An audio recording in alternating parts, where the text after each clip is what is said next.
Student, welcome back to MKS video channel. I hope आप सभी लोग अच्छे होंगे। तो फ्रेंड्स, आज हम इस सेशन में बताएंगे दूरी तथा विस्थापन में क्या अंतर है। फ्रेंड्स, तो दूरी आपकी क्या होती है? तो दूरी सदैव धनात्मक होती है, ठीक है। डिस्टेंस जो होता है या सदैव धनात्मक होता है। कैसे?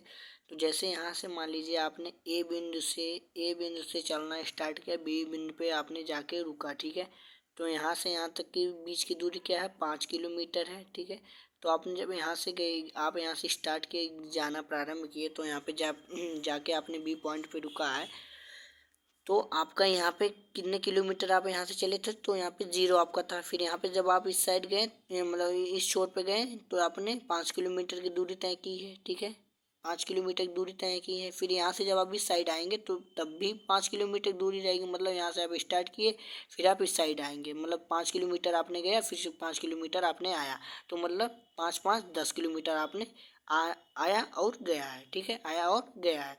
तो दूरी क्या होती है? सदैव धनात्मक होती है, मतलब उसमें ऐड होता रहता है, ठीक है। और विस्थापन क्या होता है आपका? विस्थापन क्या होता है? तो विस्थापन जो होता है यह धनात्मक होता है, ऋणात्मक भी होता है और कभी कभी शून्य भी हो सकता है, ठीक है। जैसे आपने यहाँ से चलना स्टार्ट किया, इस छोर पे गए, तो आपका विस्थापन क्या हो गया? धनात्मक हो गया। फिर यहाँ से जब आप इस साइड आएंगे तो क्या हो जाएगा? ऋणात्मक होगा, मतलब यहाँ से घटेगा। यदि यहीं से आप कहीं पे इस साइड चले गए, मतलब सी छोर पे चले गए, सी छोर पे, तो आपका क्या होगा? फिर से ऐड होगा, ठीक है। फिर यहाँ से जब इस साइड आएंगे, ये भी क्या होगा आपका? फिर से यहाँ पे जब इस साइड आएंगे तो एक ये भी आपका क्या होगा? तो यह हो जाएगा आपका क्या हो जाएगा? शून्य हो जाएगा। मतलब इस साइड से फिर इस साइड जब आ जाएंगे, ठीक है, मतलब ऐड भी होगा ये भी। फिर यहाँ से जब वापस फिर इसी रास्ते जब आप वापस आएंगे तो आपका क्या हो जाएगा? फिर से शून्य हो जाएगा, मतलब घटेगा, ठीक है। तो दूरी क्या होती है आपका? सदैव धनात्मक होती है। विस्थापन क्या होता है? धनात्मक, ऋणात्मक और शून्य भी हो सकता है, ठीक है। तो दूरी केवल परिणाम को व्यक्त करती है, मतलब परिमाण, परिणाम नहीं, सॉरी, परिमाण को व्यक्त करती है। क्या करती है? परिमाण को व्यक्त करती है। और विस्थापन क्या होता है? केवल परिमाण तथा दिशा दोनों को व्यक्त करता है। यह है परिमाण तथा दिशा दोनों को व्यक्त करता है। मतलब यह अदिश राशि है।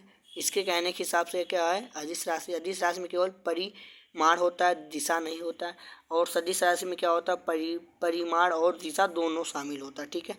ये मतलब दूरी क्या है? अदिश राशि और विस्थापन क्या आपका? सदिश राशि है, ठीक है।